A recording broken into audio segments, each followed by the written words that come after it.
NDA में seat sharing को लेकर जो मारामारी चल रही है, एनडीए में सीट शेयरिंग को लेकर जो घमासान चल रहा है, हम उसकी बात करेंगे। और जीतन राम मांझी की बात हम कर रहे हैं, लगातार कर रहे हैं, लेकिन बात चिराग पासवान की करेंगे।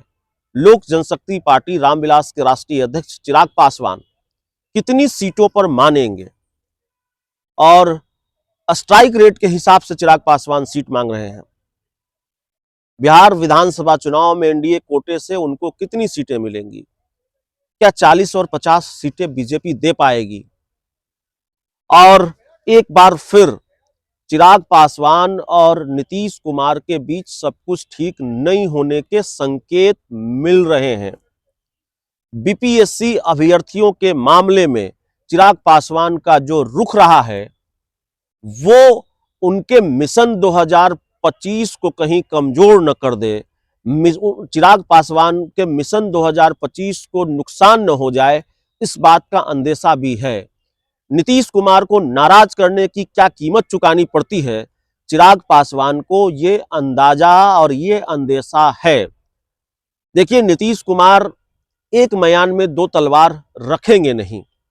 जीतन राम मांझी अब नीतीश कुमार के खेमे में आ चुके हैं।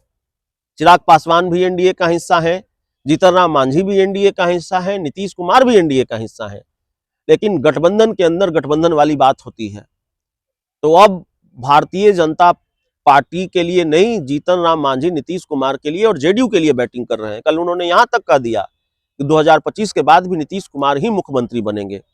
अब सीट शेयरिंग की बात है, सीटों की बात है।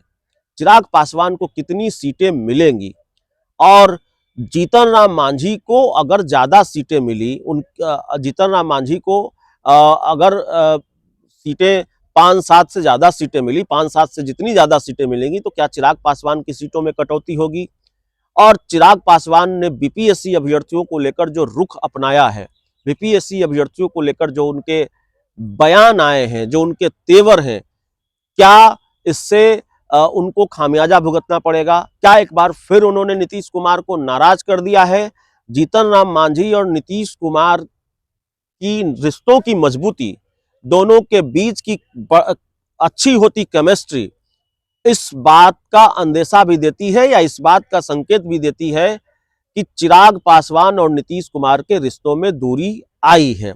अब एक घटनाक्रम याद रख लीजिए, अब राजनीति में चाहे ऐसे घटनाक्रमों पर जितनी सफाई आए, मैसेज चला जाता है तो चला जाता है। कोई परसेप्शन अगर क्रिएट हो गया तो क्रिएट हो गया, और राजनीति में सब जानते हैं ऐसे संयोग होते नहीं हैं।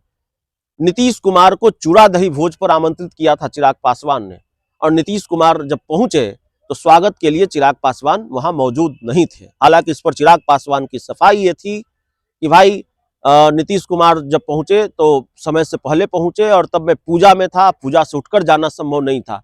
इस तरह की सफाई भी सामने आई।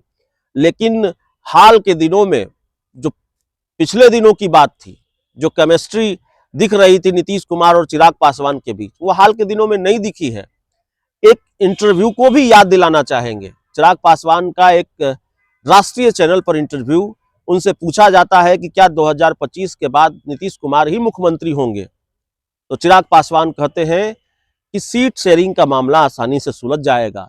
चिराग पासवान कहते हैं उनके नेतृत्व में ही चुनाव लड़ा जाएगा, लेकिन मुख्यमंत्री होंगे कि नहीं होंगे ये बात चिराग पासवान नहीं कहते हैं, इसको गोल कर जाते हैं। और जीतन राम मांझी कहते हैं मुख्यमंत्री नीतीश कुमार ही होंगे 2025 में।